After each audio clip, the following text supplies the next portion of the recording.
Welcome to the Sam and Joe VA Show, where we teach women just like you how to start and scale a thriving virtual assistant business. We're your hosts, Sam and Joe, and get ready to have the control, flexibility, and freedom you've always dreamed of. Welcome to episode 133. Are they really a shitty client? Like really? Are they? Are they really? Or are they just the wrong fit client for you? Or maybe they've got the potential to be an awesome client, but you haven't managed them well? Or you have created the issues? Maybe? Do you mean the problem could be the virtual assistant? Yeah, I think most of the time, I'm going to say, most of the time, the virtual assistant is the one that the issue lies with or has created the problem. Oh, it's possible we've been listening to that Taylor Swift song too often this week. That, hey, you, I'm the problem, it's me, or whatever it is. Mm-hmm. Yeah. I mean, look, we've got to be honest. There are shitty clients out there. Absolutely. So we're Very not much. saying that doesn't happen. We're not saying that you don't come across clients that are just horrible people to work for. Mm-hmm. It swearing on the phone, bullying, just being generally nasty. That is a shitty client. Yeah. But there are clients where if the virtual assistant took a step back, really looked at what was going on and could see that they are part of the problem, Mm-hmm. but then aren't doing anything about it, then yeah, that's on you. And they tend to blame the client, right? It's always the client's fault. The client's doing this, the client's doing that. But we've got a way to turn things around and take some control in your business and make some changes, train your client differently, change some expectations Mm-hmm. to have that client not be annoying you all the time. Yeah, I think you've just hit on something there, Joe. Training clients. I think that as virtual assistants, we don't realize that this is something that we often have to put some time and energy into. Yeah, because not every client knows how to have a virtual assistant on board and how to delegate well and how to communicate well and how to hand over the work well. They don't know, like they've potentially never done this before. So we can't assume that if we're feeling frustrated by the relationship with the client, that they're doing that on purpose or that that's just the way that they are going to work and they could never change. Like they're just doing whatever they think is the best thing to do. They really are. Like, we need to give them the benefit of the doubt. Yeah, we need to give them the opportunity to change things around. If you don't give them that opportunity, then things are never going to improve. And that client that you've got right now will never end up being a long-term client. Because we hear a lot of complaints from virtual assistants about clients and what they are or aren't doing. A lot. And we often see in groups stories, virtual assistants sharing stories of shitty clients saying, I would never recommend this client to anybody. And a lot of the responses are, oh my goodness, thank you so much for sharing that. I'd hate to be working for somebody like that. And I read them and my first thought is, oh, just because it hasn't worked out for you doesn't mean that there isn't another virtual assistant out there that could make it work with this client.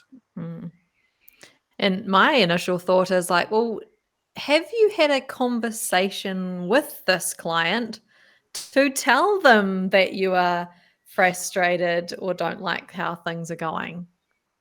Oh my God, Joe, do you mean having a difficult conversation with somebody that may feel a bit awkward? Is that what you're suggesting? I am exactly talking of that. You have hit the nail on the head. And I think many of us shy away from those difficult conversations, like you say, because it is awkward. It is going to take some courage to bring that up. But if you don't, it's never going to change. And then you're always going to have, doing in the air, inverted commas, a shitty client. Yeah. Yeah. All right, let's talk about some of the complaints we hear about these shitty clients. Yep. The first one, it's a big one. Clients that are communicating all of the hours in all of the places. So they're not just using your comms channel, they're also emailing you. They're using the phone as well. They might be sending you blimmin' Voxes and Facebook messages, and you are just overwhelmed with the amount of places that they're coming at you. Mm-hmm. And or they're not respecting your working hours. Mm-hmm. So you're getting the after hours emails and phone calls, and you're feeling that pressure to respond to them immediately. Mm-hmm. Yeah. And I think the point I want to pick up when you just said that they aren't respecting your work hours. Sometimes you may not have even told them what your working hours are. And you've assumed that everyone works from 9 till 5 in a workday. But let's be honest, it's 2022 and that is not how people work anymore. It's not, especially Especially virtual business assistants. owners. Especially virtual assistants and business owners. When we Yeah. mash them together, you have to be very clear right up front what your working hours are specifically and let them know, hey, can they send you things after hours and you just won't look at them and then you'll pick them up in the morning? Or can they not send you things after hours? But you also can't just have that conversation up front and expect them to remember. Yes. Because they're busy. They've got a lot of stuff on. They might have other team members that they deal with. They may even have other virtual assistants that they're dealing with who have different working hours to you. So reminding them of your working hours is really, really important. And the other thing is, you may have had the conversation up front. You may have a little out of office email reminding everybody of your working hours and when you check your inbox. But have you allowed those boundaries to kind of stretch a wee bit with your client occasionally? Despite you having those working hours, have you been tempted to answer the phone and reply to an email? If so, then all bets are off. You've just reset the expectations and now the client thinks it's okay. So why would they not message you after hours? You've answered once. It must be fine, right? As a business owner, they've got something on their mind. They want to get it off their mind. They send it to you. They don't necessarily expect you to reply right then and there. It's just Yeah. getting it out of their head and onto paper. So don't feel like you have to respond to those things. Pick them up in the morning. That clearly trains your client to know, yep, it's fine to send them, and then the work gets done the next day or whatever your times are. So train them. Don't answer. They don't expect you to answer necessarily. Yeah. It's like when you with kids, right? If you've got a hard and fast rule at home about something, maybe it's, I don't know, maybe it's no shoes in the house, right? And you expect them to take their shoes off before walking in the house. If they then see you walking through the house with your shoes on, or if you let them do it a few times without pulling them up on it, that rule, it's gone out the window. It doesn't exist anymore in their minds. Yep. Yep. Same with clients. So if they're doing something that's frustrating you, how are you allowing them to do that? And what do you now need to do to rectify it? Because you can change it. You can absolutely change it. You can. So don't keep complaining. Do something about it. Have the conversation. Yeah. What about clients that it never feels like they give you all the information you need in order to carry out that task well? Mm-hmm. Or it's it's like, what's that expression? It's like pulling teeth. Like everything's Mhm. just a struggle, or everything's last minute. Oh God, last minute client requests all the Mhm. time. That's exhausting. That's really exhausting when everything is urgent. Yeah. Yeah. And it didn't need to be. That is frustrating. Yes. Yeah. Yeah. So instead of complaining about those things, have the conversation with the client. Help them in a proactive way get more organized. Help them do some planning up front.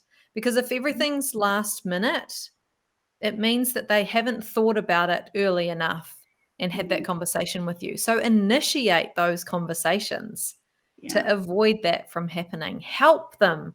They clearly aren't an organized person naturally. So it's up to you to help them become organized. That's often the reason that they've hired you.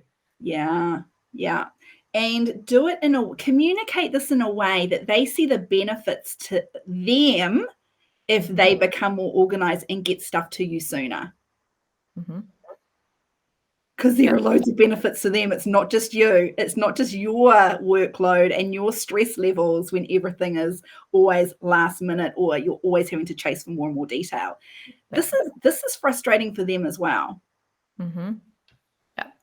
And if they don't give you enough detail and you end up going back and forwards on email and it's just, takes up so much time just going back and forth trying to get the information, pick up the phone. Have a conversation with them, get off the email and ask all of the questions and get all that information from them right then and there on a phone call. That is in your control. You can absolutely stop that from happening, all that back and forwards. So much easier. So many virtual assistants have got it in their head because they are working virtually. It all needs to be done via their keyboard. Mm. And it's just rubbish. I mean, this even happened to me like early this week. I was having a conversation with somebody, and there were so many back and forths. Like every couple of minutes, there was a back and forth, and it was going on for hours. And there were so many balls in the air with respect to what we were trying to communicate. Like, this is ridiculous. This is taking so long, and it's making me really stressed about it. And I could feel the frustration from the other end as well. Mm. So we just picked up the phone, and my God, it was dealt with within 5 minutes. However, had we not picked up the phone, I reckon that could have gone on for the rest of the day easily. Yeah. Yeah, sometimes you and I do that too. And then I'll get a phone call from you and it's like, oh, why were we chat messaging? We can actually just talk to each other on the phone and pick up the phone. So remind yourself, will this be faster and will I get all the information if I pick up the phone and have the conversation? If they're emailing you, they're clearly there able to take a phone call. Don't shy away from the phone. It is a really key tool in your toolbox as a virtual assistant. Yeah, yeah.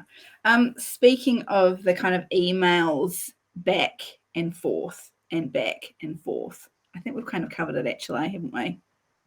Yeah, but one other thing that I see virtual assistants do, especially when they are doing offering executive assistant services, is that Mm, they are arranging meetings and finding times and calendars on email. That is a phone call because as soon as you pick up the phone, maybe you're booking a meeting for your client, you can then decide exactly what time suits both on the phone right there in a lot less time. And so if we're thinking about the value to the client and mm, utilizing their hours in a really effective and efficient way, mm. picking up the phone, especially if you're arranging meeting times, or use one of those links. Book a call or book a calendar invite here, book a meeting. So Joe, much faster. Joe, you've just touched on something, and you've gone over it far too fast. We need to go back to that. This is about making sure that the hours that they're paying for are valuable hours. Mhm. Because if you've got a shitty client that is constantly concerned about the value that they're receiving from what they're paying you, and you know that, well, you can see in your timesheet that most of the hours put aside for them each month is actually in comms. It's back and forth, it's meetings, it's phone calls, it's this and it's that, instead of actual work that they're going to see and go, wow, that's awesome. I got value for that 3 hours that they did on that particular project. Yeah. You need to have the conversation. You need to point this out. This is what is happening. This is why you don't feel like you're getting the value for money right now. Yeah.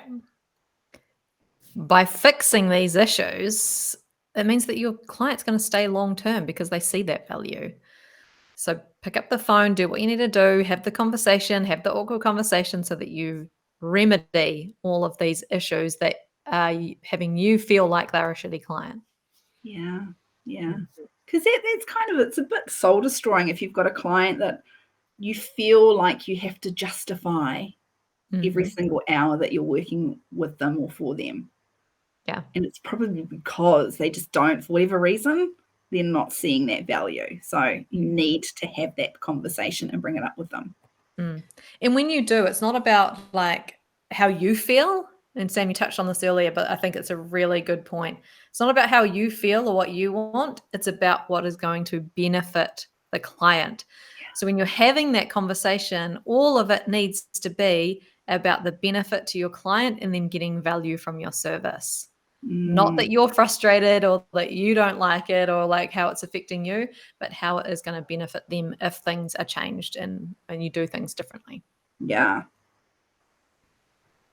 All right. What about, we hear this complaint, always ignoring your advice, saying, no, I want to do it this way all the time. I had a client like this. I did. And we ended up parting ways. And they were a great client in every other regard. They paid on time. The work that they gave me was great. I enjoyed working. Just nice personality. Like we got on. But I felt as though I wasn't being listened to. I felt as though some of my expert advice was being ignored. And so that was the reason I ended up letting them go. And I shouldn't have. I should have just had the conversation with them. I should have told them how I was feeling, been honest, and they would have listened. Like looking back now, why wouldn't they have listened?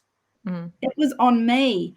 I wasn't being, my voice wasn't being heard because it didn't have enough authority in it. I think at that point, deep down, maybe I didn't even believe in my expert knowledge. So when it wasn't taken, I just took it personally instead of being able to step back and go, oh, actually, this is what's going on. So if your clients are ignoring your advice, how much confidence are you instilling in them in the way that you speak, the language that you're using, how you're structuring that conversation so that you can come across with that authority? Because it does make a big difference. They're making potentially a big decision on something.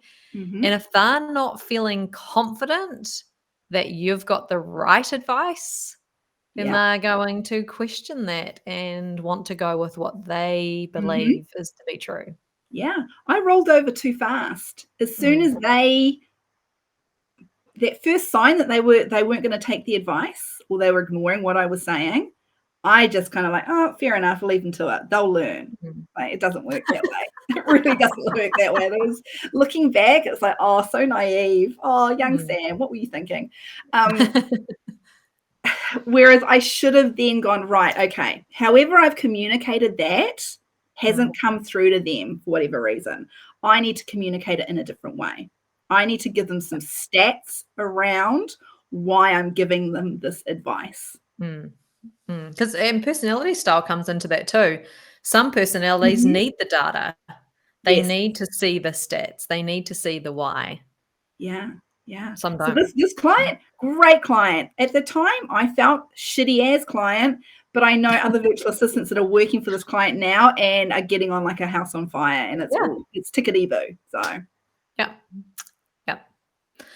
All right, another one we see clients doing and virtual assistants complaining about is questioning the hours that are spent and questioning the things that are on the timesheet and wondering where all the hours have gone.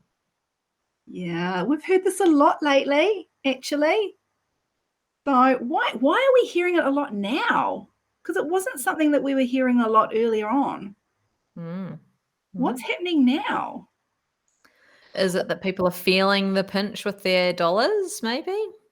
Thinking about their dollars more? Mm, yeah. And thinking about the value that they are getting from the service, because ultimately they are paying for freed up time.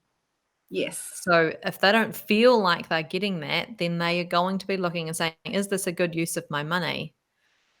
So what could we do if they are questioning the hours spent? Because that's actually on us as virtual assistants, because we are not maybe communicating enough throughout Yes. the month to let them know what we have been working on. Mhm. We're not showing them good use of time and value, maybe because of all the other things they Yeah. need to be sorted out. So you can get into that chunky work and start delivering some outcomes for them. Mhm. Um, yeah. Any other reasons, Sam, that you could think of? Well, I mean, we've come across virtual assistants who have been really taken back that the clients that they're working for are wanting a breakdown of their hours. Mm, And we've been like, yeah, are you not time tracking? Do you not yeah. have that information at hand? Why aren't you giving them that information? Something's just occurred to me. You never do that as an employee. You never provide a breakdown of what you've been working on or a timesheet. So It, maybe this is just not what virtual assistants yeah. are used to. Yeah, I mean, in some professions and industries, you do, but Okay. generally, if you're the majority of virtual assistants that we see in this space have come from corporate office backgrounds where they've done secretarial, reception, EAPA type of roles, Yeah. and so they haven't had to deal with timesheets and keeping track of their time for sure. Mm. So maybe something new, right? Now Mm, the client is buying a set number of hours or a package and paying for that with their own money as the business owner. Very different to being in a corporate where it's corporate money. So now they need to get value from that. It's their own money that they are paying you. yeah. It is absolutely best practice to send them a timesheet. Mhm.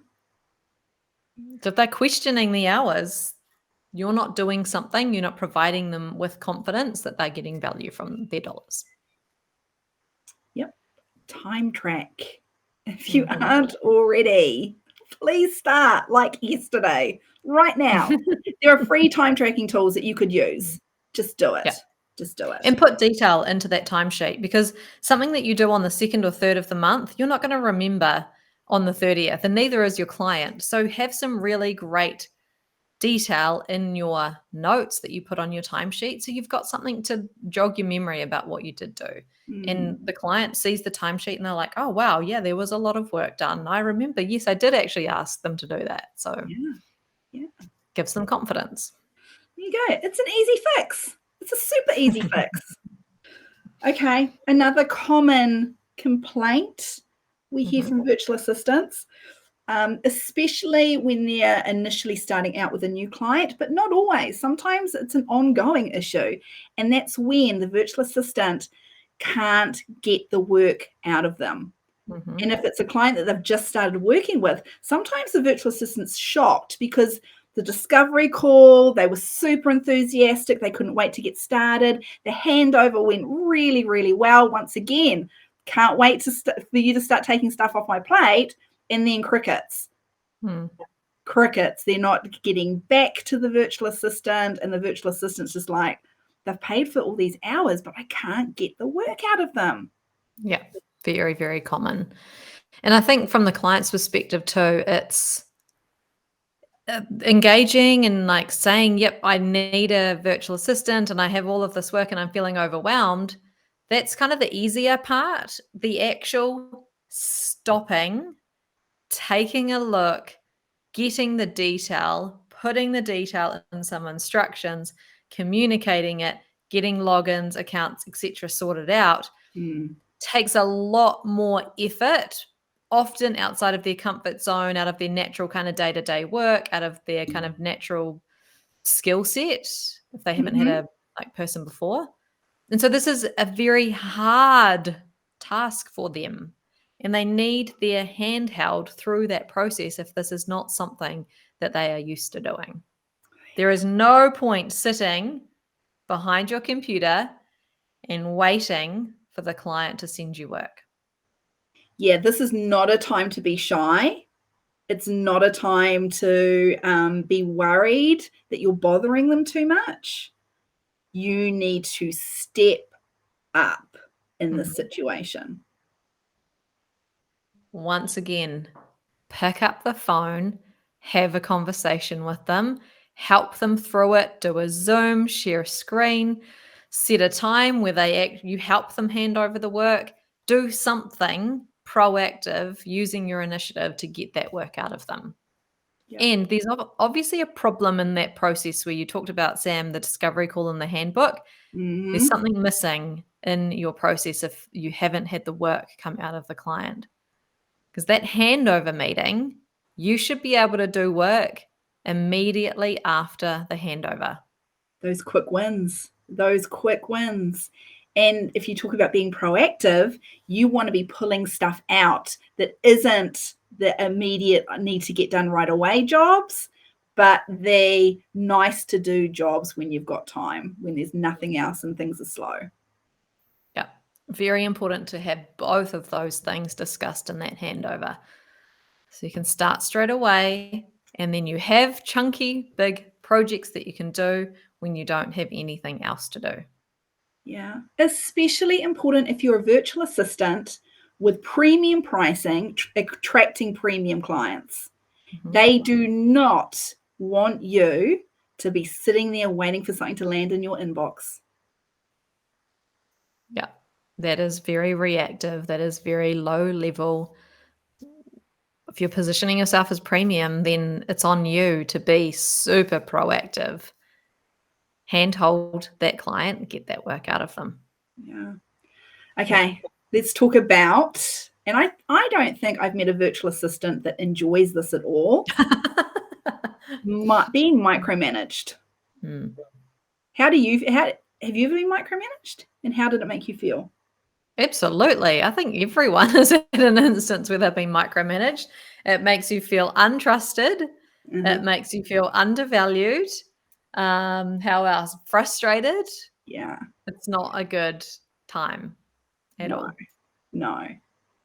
But you can turn it around, because sometimes the client doesn't even know that that's what they're doing. Yeah. And they do that out of fear.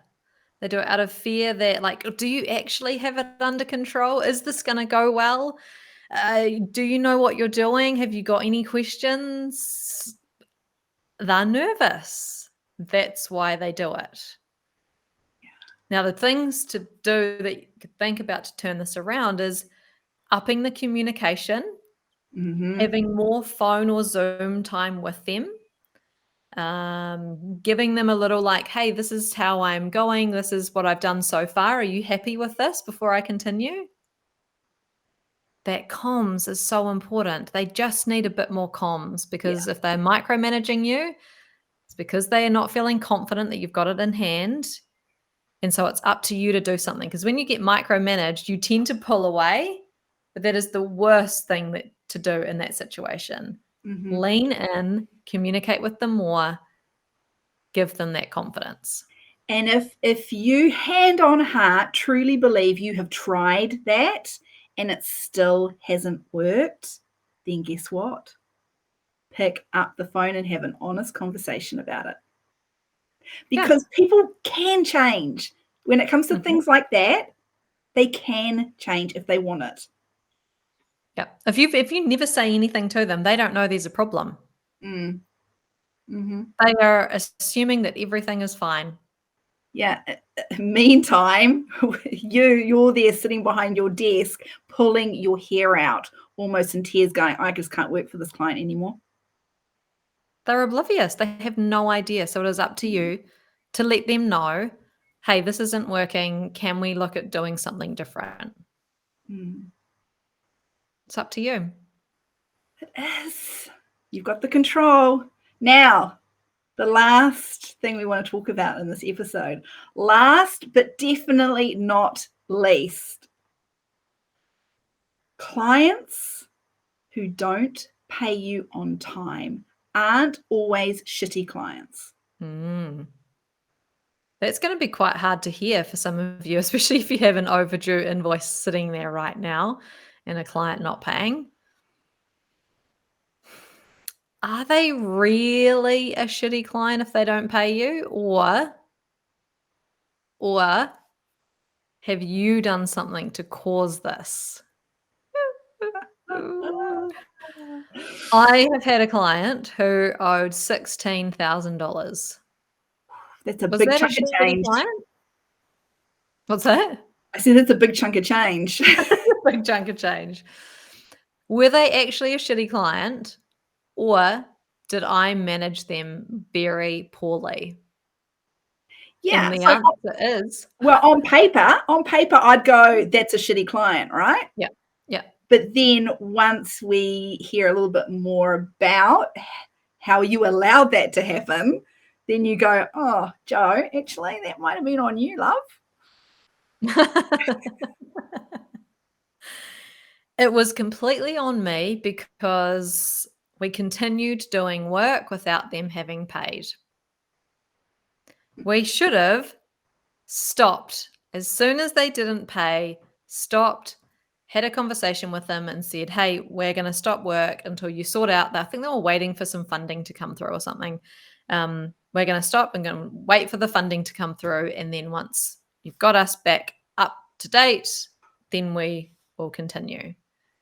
But I was so desperate back then to have the work, for the team to be doing the work, to keep productive, in the hopes, because I like the money will come in, it will definitely come in.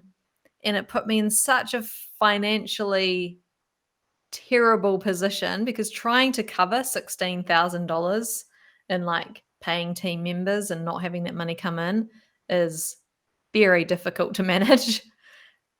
I should have done something about it. I shouldn't have let it go on that long. It was on me. It was completely on me. And it was hard to think like that back then. But looking back now, it was all on me. You allowed it to happen, Joe Jensen. Yeah. And we see virtual assistants falling into this trap. And it's not necessarily with clients that they've just started out with either. It can be with clients that you've worked for years with and you've got an unbelievable relationship with them and they've paid you on time for years. And then something goes on in their personal life or something happens in their business and they're going through some financial difficulties. And because of that loyalty that you have to them, you ignore all of those flags and you allow them to not pay and they say, I'm going to pay later. And you go, okay. And then another month and they still haven't paid you, or they may have paid half and so they owe you a bit. And then it happens another month and then you're in the shit. Yeah, do not let that happen. Stop doing work for clients who are not paying. Something else I see too is virtual assistants asking when it's okay to follow up an overdue invoice. And I was like, what? The when day it's overdue. is owing to you. Yeah, that first day. Sometimes clients haven't seen the invoice, it's gone into their junk, they've missed it, they've forgotten about it. They just need a reminder. So don't taint them with, oh, this is my shitty client, they don't pay me on time. Okay, well, what have you done about it? Have you set up some automatic reminders? Have you checked in with them the day that it's due or the day after? It's up to you to make sure that that money comes in. Or have you set up some in advance and direct debit payment terms? Because that fixes the problem too. Yeah.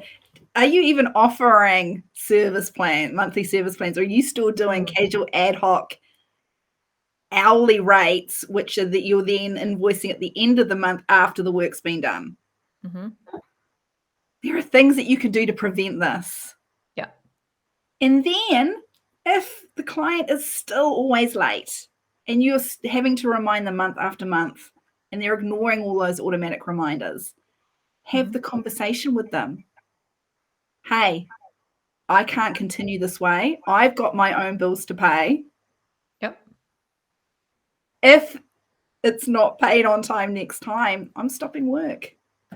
Yeah. Having that ballsy conversation, because you are a business owner and you have to start acting like a business owner. I bet you if they have clients, well, I'm sure they do have clients. They've got clients, they've got customers, right?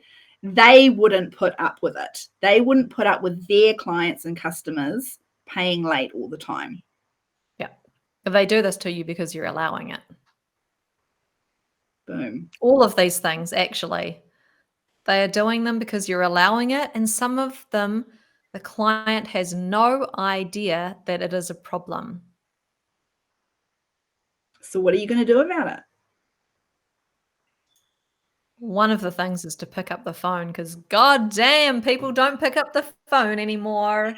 And the other thing is to have consequences and then actually implement those consequences. Yeah, and stick to them. So take a look. We know that you all have, so you listening right now have a shitty client that you have labeled shitty.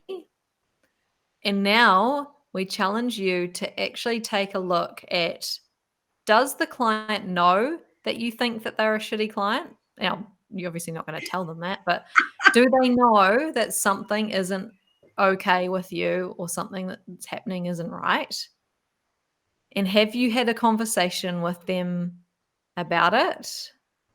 And what have you done that has caused this or allowed this to happen? That's our challenge to you. Thanks for listening to this episode of the Sam and Joe VA Show. If you'd like to find out more, head to the VA Foundry website to check out the Members Club and the amazing resources, training, and coaching. You can find us at thevafoundry.com.